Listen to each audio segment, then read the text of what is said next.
I decided the night before to eat something that was not kind of normal to me, and it just didn't go well.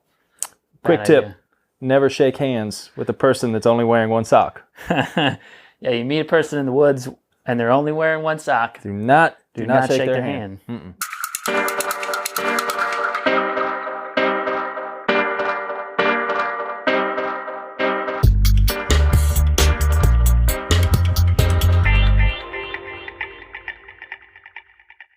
What's up, everybody? Welcome to another episode of Coaches on Couches. Bing slouches. That was good. You followed me. I'm just following you, man. This is a little bit sort of special. This is episode 52. So technically, a year. This is probably a little over a year since we skipped a few episodes, skipped a few weeks, but yeah, a year of sitting on the couch. A lot of couch sitting. Yeah, deep couch sitting. my groove has become indented over here. That's good.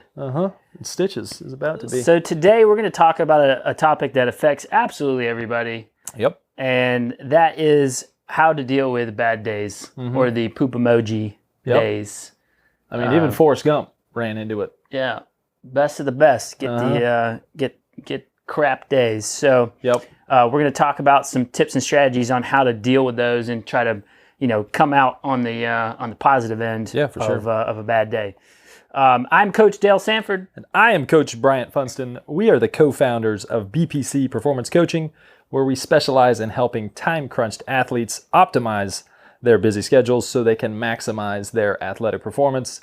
Every BPC coach is trained in our 5 pillars coaching system that has been developed over the last decade through our work with athletes of all ages and ability levels, from fresh off the couch to world championship competitors.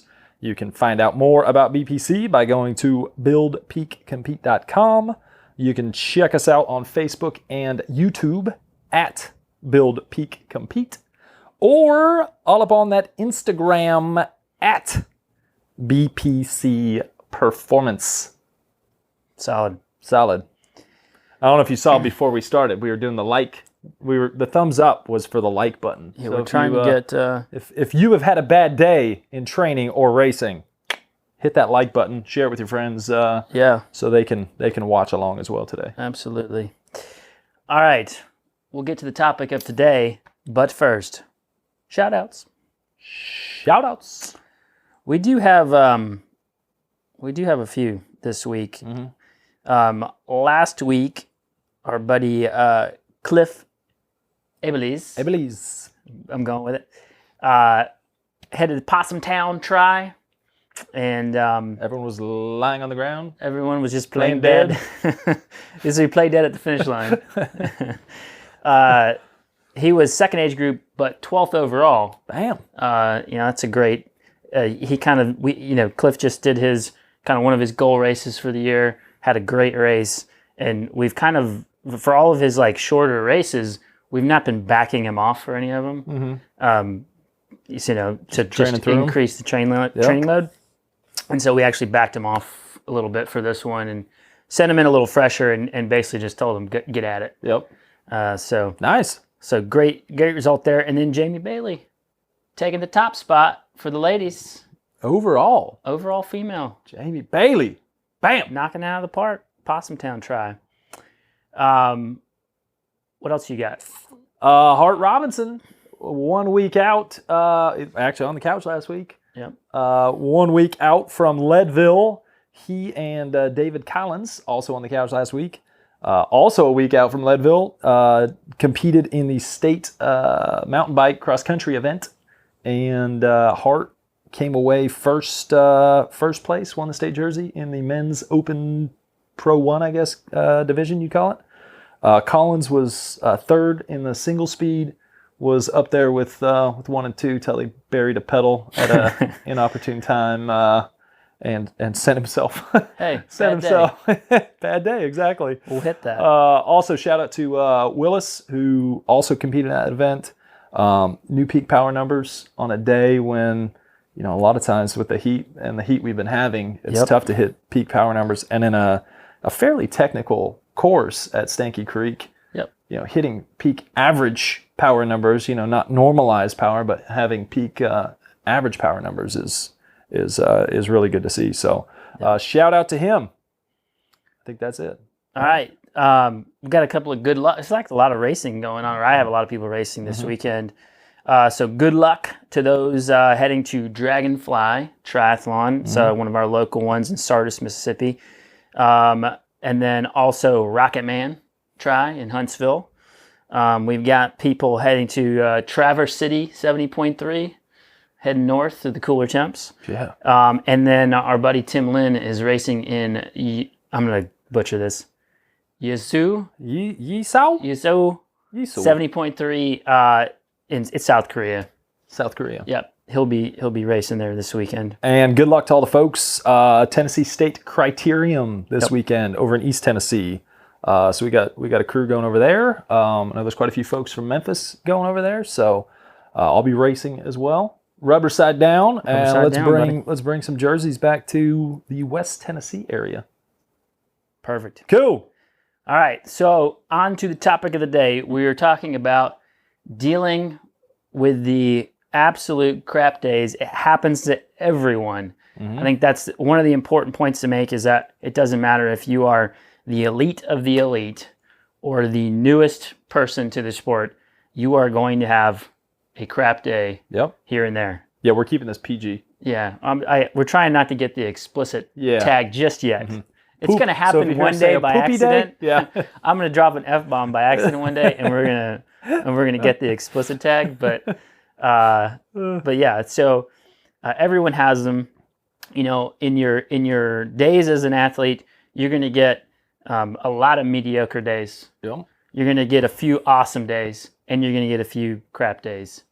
The best days ever are when you just, everything just comes together and you're just on a great day and it's race day. I mean, they flow don't state, happen. baby. They don't happen often, but when they do, I mean, that's an awesome feeling. But for every time you have that, you also have the race you show up to that is your goal race, and performance isn't there for whatever reason, and we're gonna use today.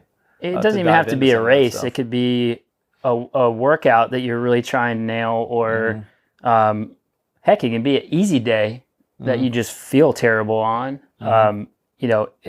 There's the athlete mind just takes bad days generally and runs with it. Like this is the end of the world. Yep. And as coaches, I mean, we spend more time diving into the data after a bad performance than we really do after a great performance. Great performance happens.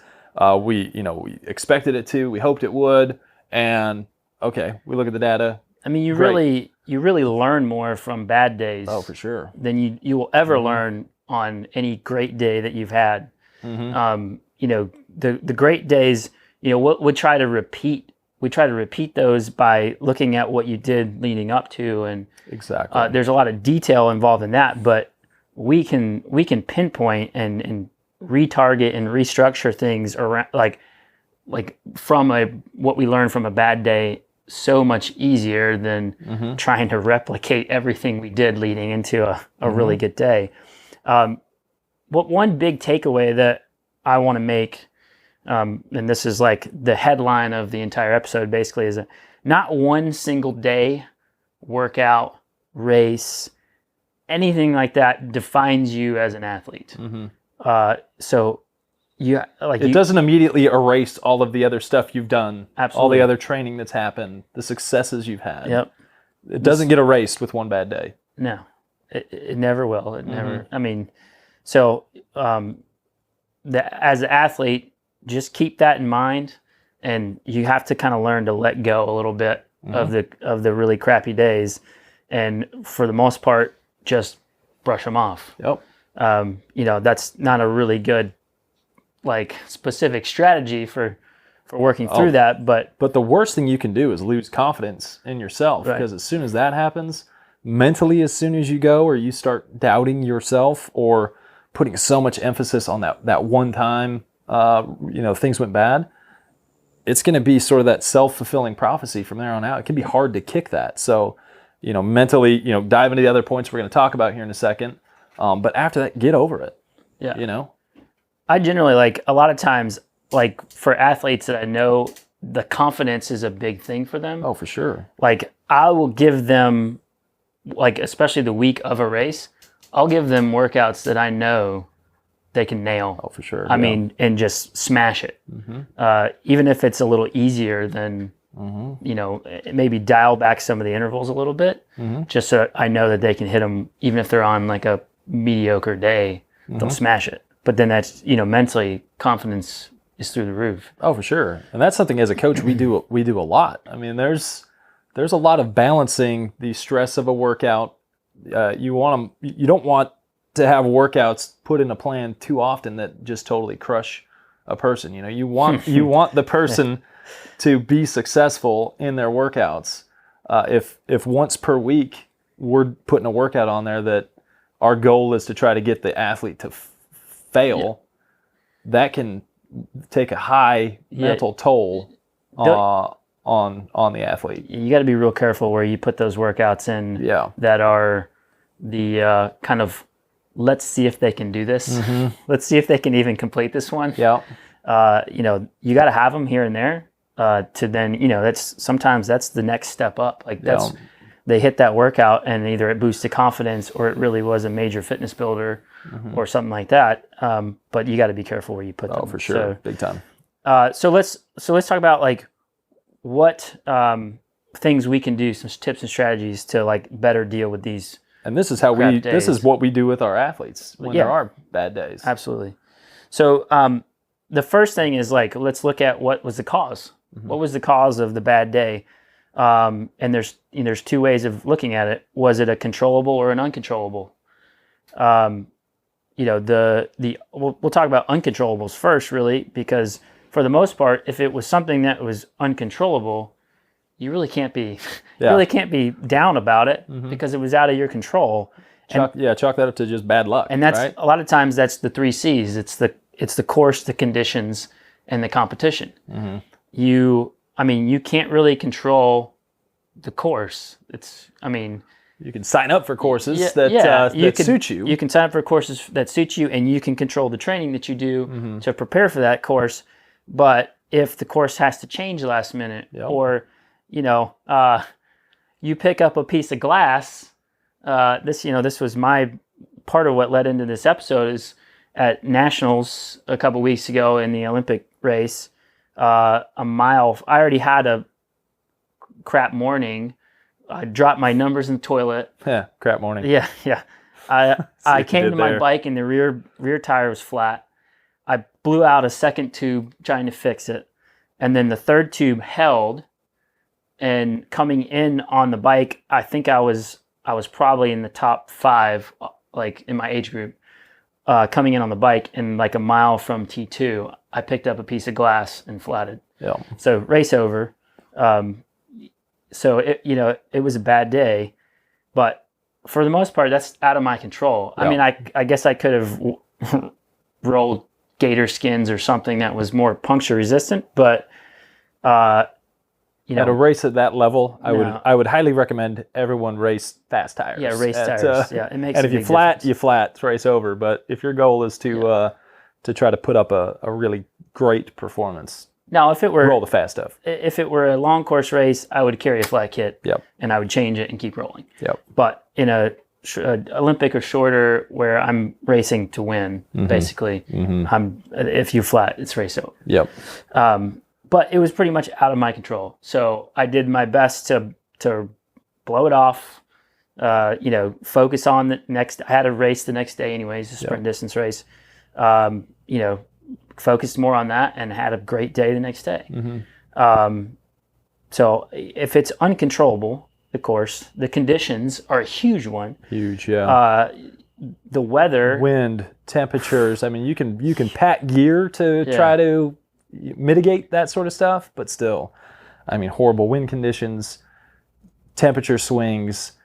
A lot of times athletes who wintertime coming into the summer or spring, first hot day on one of your goal races where you haven't acclimated to the temperature, you can end up having a crap day and I mean, it's weather related. It was not actually a performance thing on your part. Yeah. You may have paced it wrong because of you didn't factor in the weather, but yeah. You know, you aren't going to have the time. If you're someone who had a time in mind that you were hoping for, and the weather deals you a bad hand, then there's nothing you can do about that. Yeah, and the other part is like the competition is the big one. Like you don't know who's going to show up like on race day. Like, and you go to a big competition or a big race or something, and you don't know everybody there. So if you're like trying to go for a placement spot, you know, and you think you can get it based on previous results or whatever, you know, and then all of a sudden, like this year, my big goal was just get top 5 in the sprint race at nationals was the goal. I had finished 6th. So 1 spot off of the national podium, but it was still I went way faster than I did last year. Well, we didn't even get to swim last year, but overall faster than last year, bike and run, and I had better days and still just didn't manage to get on the podium. But sometimes, the competition's better than you. Yeah. I mean, you show up and competition's just there to play too. Which leads into our next point, which is dig into the data. Like, well, before we jump to that, you know, you have to ask yourself, okay, was it a controllable factor? Oh yeah, we haven't even touched on controllables yet. Yeah, so what was the cause of your bad day a controllable factor? And these are things like, did you warm up properly or at all? That was a big problem in nationals because we couldn't really warm up. We couldn't get a bike in unless you brought an extra bike. You could do a run warm up a bit, but you also could be waiting for hour plus to go in your race. So a big warm up really wasn't going to help. And then most people got like less than 5 minutes to warm up in the swim. So that's slightly out of your control, but you can control. For generally. cyclists, pretty much every event you can control your warm up. And something we recommend for our athletes is take a stationary trainer with you. Take a bike trainer. That's why we like the fluid trainer so much versus the bigger, heavier, more cumbersome stuff out there. You can get a warm up anywhere, right next to your car. If the roads don't allow you to get a warm up on the roads, setting up your trainer, knocking out a structured warm up takes that excuse out of there. That's something in your control, and we recommend you doing that. Getting there on time, like get there early, get there with plenty of time to get that warm up in after you get your bib, your numbers, and whatever else. So, but yeah, looking back on that, we've had a lot of people with bad races that warm up was the whole thing. Race starts totally super fast, and you weren't warm, and day over. Effort regulation, big one. Especially in things like triathlon, time trialing. Yeah, like especially the longer running, the race, the longer the event, the more you have to be diligent about your effort regulation. Most, especially in like a triathlon where it's an A to B race, like you're just going for your fastest time, start to finish. Time trialing, triathlon, marathons, ultramarathon, like you're A to B. So most PRs are set by negative splitting, essentially, a race. So, having a better back half. I'm not even saying necessarily time because the course can determine the time a little bit. Yeah. But if you're looking at like power or like something that's like a good static metric, like having the back end be stronger than the front end is generally how people set PRs. So if you're, going out crazy fast, out of T2 because you're excited, and you're in this big race environment, and you go too hard, and you tank out, and you end up having to walk the back end of the race, that was controllable. Effort regulation, massive. Other things like positioning. Poor positioning comes through all the time in bike racing. Oh, for sure. Bike racing, huge thing. Like we looked at data and video of myself. I was running a video camera. One of our athletes we coach in the same race running a video camera, and first few laps always super hard, super fast in a criterium. And when we went and looked back, I could see he was in the upwind. I was downwind, so I was in a draft. He was not. He was in the wind. And the difference was like he was pushing over 500 watts. I was pushing like 300 for big bulks of time. Mm-hmm. And it's like, it wasn't a fitness thing. You know, I went back and looked at the data on it. I'm like, this is where you were. If you'd have been where I was, you'd have been fine. It wasn't a fitness thing. It was a positioning thing. Yep. So really, you know, going back and thinking about that, you know, was I out of position? Yep.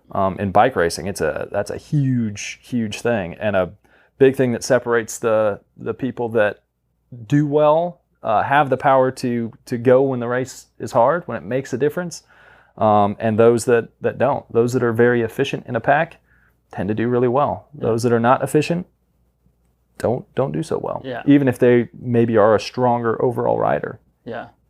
You know, another thing that kind of goes along with positioning is just skill in general. Skill and comfort, especially for sure. Like mountain biking, even trail running. Mm-hmm. Being the skill, there's a, you know, people may not think about it. There's a skill to downhill running, mm-hmm. Like traversing really technical sections of rock and water and stuff like that. There are people that are substantially faster at that.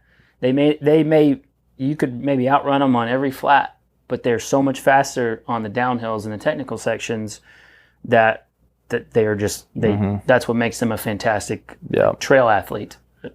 Yeah, you know, and put a strong road cyclist or triathlete on a mountain bike or on a cyclocross course with someone who's really dialed. Yeah, and you know, if you're losing, it's easy to lose 2, 3, 4 seconds per corner. Yeah. Like. And the energy involved with trying to catch back up. Mm-hmm. So it's, you know, technique, skill, efficiency, huge stuff. But controllable. You can work on it. Controllable, yeah. Spend a lot more time on it. And that's a major thing that most endurance athletes don't spend enough time on is just mm-hmm. the skill of doing what they're doing. This last one's a big one. I mean, this last one is probably 80% of why things go wrong. A lot of it, especially longer events. Yeah. Nutrition and hydration. Mm-hmm. Very easy to screw up. Mm-hmm. People, you know, you could even dial it in your training all the way leading up to a big event. And then, I mean, I've had people go to an Ironman and we had it all dialed in. And then when it came down to it, they got into the race atmosphere and their brain exploded and they forgot to drink. Like, They went on a 112-mile bike ride and only consumed like less than 100 ounces of fluid. Yeah. I mean, and then they had a terrible run and an overall terrible race. And we're like, oh, God, what happened? Yeah. You know, you're watching them as a coach and you're freaking out like, this is not how it was supposed to go. Mm-hmm. And then you have a conversation with them afterwards. Okay, let's start here. What did you eat and drink? And he's like, well, I had, you know, like 4 bottles. Okay, how big? 2 days. Yeah, how big? Total. Like, and I was like, that's like 90 ounces. That's not enough. Yeah. And half of it was water, and like, mm-hmm. it's just one of those things where that's so easily result in a bad performance. Either not having the calories before or during, sometimes after can result in a bad day. Like before is one that. I've actually had in the past where if I eat too close to a hard, intense effort, Indian food will get you. That Indian food will mess with you, or that the chips and salsa, man. I'm a sucker for the chips and salsa. Was it the coconut curry episode that had you down and out at one time? Oh gosh, no, coconut curry. Watch out for that. It was before just a threshold test that I was doing, and like started getting the not feeling good because I ate about an hour and a half before, and the next day I retested because that test went bad. I stayed in it to the end and pushed as hard as I could without losing my lunch. Next day I did the same test, was much more diligent in my lead up to it, ate at the right times, didn't eat spicy food. Like my prep was where it needed to be, all controllable stuff, and my power number was like 25 watts higher the next day than it was the day before. Yeah. And that was all nutrition. Like it was all meal timing, what I ate. Don't sabotage your race by changing stuff up the day of, forgetting to eat, eating something different. Like, make sure you get that good meal in the morning that you know works with your stomach, especially if it's a long day out there. You don't want to start your race with an empty stomach if you're doing an Ironman. Well, even the night before. I think, but I've had 2 different half marathons that have I've ended up in the a porta chicken potty. marsala was so good. I've ended up in a porta potty or the woods about 11 miles in because I decided the night before to eat something that was not kind of normal to me, and it just didn't go well. Quick tip, never shake hands with a person that's only wearing one sock. Yeah, you meet a person in the woods and they're only wearing one sock. Do not shake their hand. That's pretty wide open. Quick tip knowledge, though. I think that's pretty well known. Yeah, okay. I think that covers that. Those are the big controllables. So we looked at the causes. Yeah. Controllable, uncontrollable. The rule there is you figure out the controllable thing that caused your bad day and don't do it again. Yep. Fix something. It's really pretty easy once you can diagnose what the problem was and the root cause to fix it. I mean, yep. All right. So you've had a bad day. You're not really sure, like we're trying to really get a positive out of this at this point. Sometimes a bad day, like when we say bad day, could just be a result that you, like maybe you didn't even feel horrible, but the result wasn't what you wanted. Sure. And so step 2 here. Yeah. So we're trying to make a positive out of this, if nothing more. So you really have to start digging into the data. And that's like the first place, the next place that we start once we look at what the root cause could be, especially if there's not really an answer, to a cause, we start digging the data. And so at that point we were like, okay, what were your numbers like? Did you set any new peaks? Did you set, bests, like, any personal bests within the event or the workout or whatever? Yeah. And then also, like, were your heart rate values normal? Was your heart rate running really high that day? We dig into the data to see if there's anything that were the efforts that you did not the same as what had been done in training? So was the stimulus that was required of you different than what you had been training? Is something that I'll look at. Typically, we try to do the best we can in delivering a training plan that simulates the demands of the race. But sometimes, the training load that you're getting just doesn't match up. If a race starts super, super, super fast and, you tried to go with that effort or that move, does the numbers indicate that? Were you just way above what you're capable of holding? Did you go out just way too hard? I mean, looking at that stuff can be valuable. Case in point, looking at Willis's numbers, he set peak numbers, didn't have a result he wanted, set peak numbers, obviously a positive. And when I dove into the first just 8 minutes of the race on Sunday, the state race, he had, I believe it was 17 spikes that were all above like 500 watts, many of those above 700 in the first 8 minutes of that race, which in his, it's tough in training to go out there and, put 17 spikes into an 8-minute span above, especially at random durations, and so like looking at that, it's like, well, hey, I mean, the race started really hard. You had a bunch of peaks. I mean, sometimes it takes racing to get that training stimulus you need to do better at races like that. Yeah. And so, just look, like diving into the numbers can help turn a bad day into a positive, or it also can give you that, sort of controllable answer. Yep. You hit peaks. I've had people in like a half iron go out on the bike and hit like their best 2-hour power they've ever done, have a crappy run. So an overall, overall not so great race. Yeah. And then we dive back into the numbers and like, well, Probably. you put out your best 2 hours on the bike course. Yep. So you weren't going to have legs for the run anyways. And we learned from it. And that same person, the very next race, had a fantastic bike and run because we just didn't repeat the mistake we made. Exactly. And that's the biggest thing here. Like, data can tell you whether or not it really was just a bad day or not. It could tell you whether you paced it poorly. I mean, those are great things to have there. Looking back on a thing. Now I'm just rambling over here. I lost my train of thought.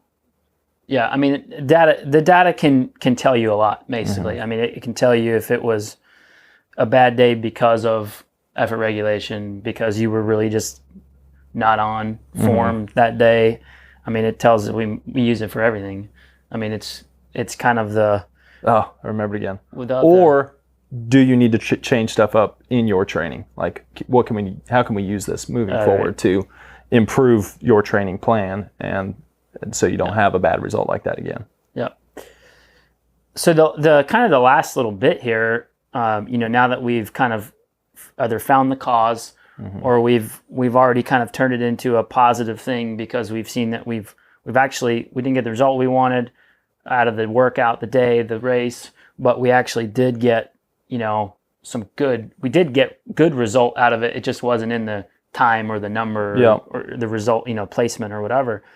At some point you just have to, I mean, I use this all the time with people as, you just kind of have to use that reverse happiness theory and look at your progress over time and see how far you've come and focus less on like where you're not or why you're not running the paces that is your big goal that you've set for yourself. Yeah.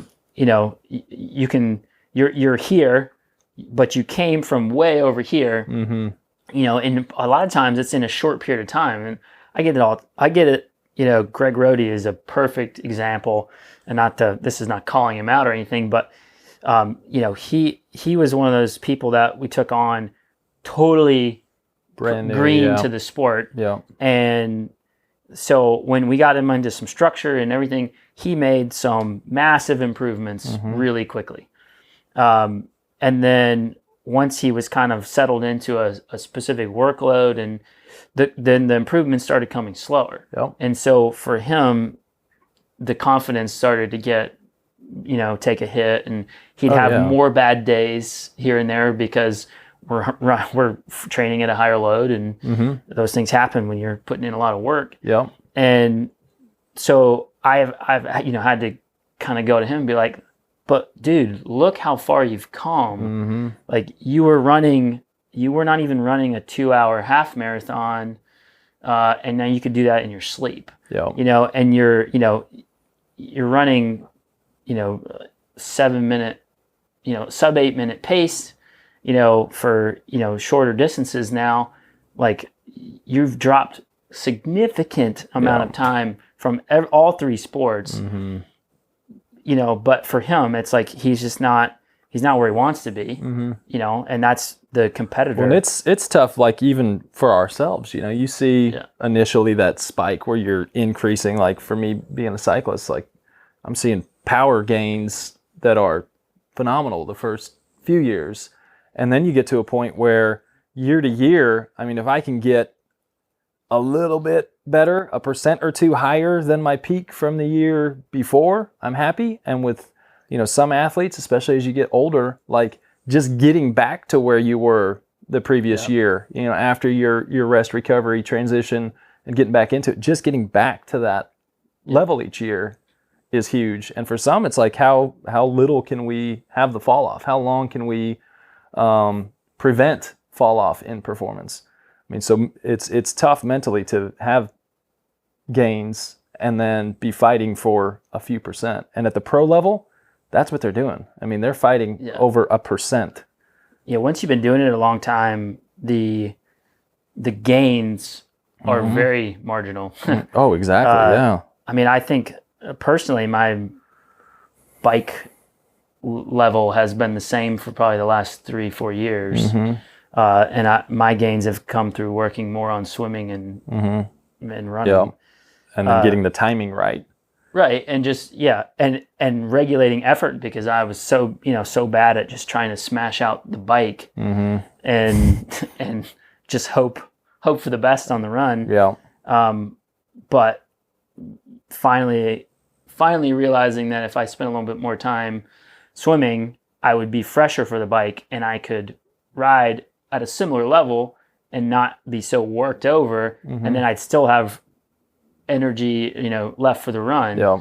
So it takes some time to kind of realize that, but it's like, okay, this is where I started. Whenever I get really down, I'm like, okay, this is where I started. I'm like leaps and bounds beyond there. And in life too. I mean, you can use this in life as well. Absolutely. With your career or whatever it is. Like do that self-check every now and again, and be happy about where you're at. Keep striving to get better, but be happy with where you're at. And that can kind of put everything in perspective for you as well. I always keep around some of the we put up all these old race numbers. By we mean Dale. Yeah, I keep some of these, a few race numbers from. These are only a small portion of the ones that I've actually competed in, but there's a few in here that are like the first couple of races that I ever did, and so those are kind of there to remind me, like, okay, you started, basically on a road bike with clip-on bars, and you could barely run a 9-minute, 8.5, 9-minute pace off the bike, and you almost drown the first couple of races. So you've come a long way. And I still have to do the self-check every once in a while. Especially because the gains are so small these days. One thing to also add, sometimes you don't even know until after the fact, down the road, into the season. When we work with a new athlete, there's no set script for any one person. Your life demands are different from the person next to you. What you can handle is different from the person next to you.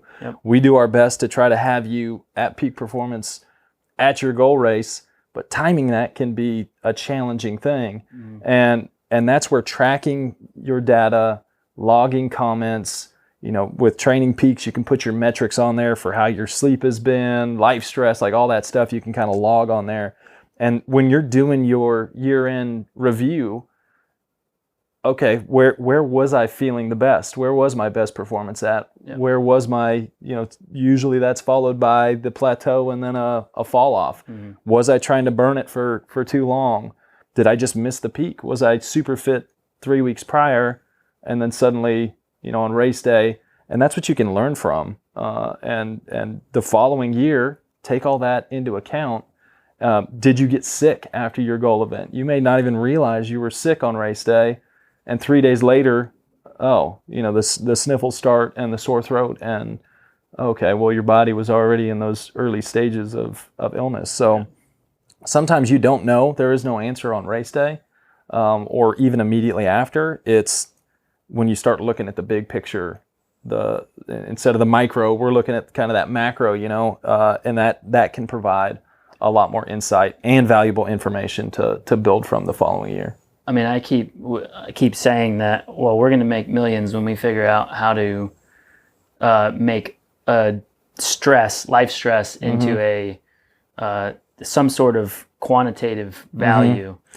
Which I think is what the HRV is trying to do. The heart rate variability is, that's probably the closest thing right now that incorporates the whole, your whole life. It's just a little bit less. Emotional stress is something that is definitely a factor. Stress is the one that can either be controllable or uncontrollable. And, that's the thing. If you've had basically a life-changing event happen within the few weeks of this bad day, that could be it. I mean 100% could be it. Especially if it was out of your control. You can't harp on it. You can't worry about it. We've also had athletes who will have their best races on the races where there's no pressure, and have bad races on race day, and 100%. It was just a nerves and stress of race day had them so worked up that they weren't able to perform as well. So, the more you race and the more you get familiar with the race routine and, have done peak races before in the past and get comfortable with that. Yeah. I still get nervous get the butterflies and everything on race day. Some days a lot more than others, but that can be a performance. Yeah, for those inhibitor. For those people that I've been coaching for several years now, you can see how pressure of a race affects them. Mm-hmm. And so, like, a lot of times when they say, like, if it's really not a goal race, especially when it's like pretty close to a goal race, and they're like, oh, what's the strategy? I'm like, I don't care. Like, you shouldn't either. Mm-hmm. Like, just go and race. Yeah. Go race by feel. Just do it. Like, don't worry about it. Who cares? And some people take that like, okay, and some people hate that. Some people hate it.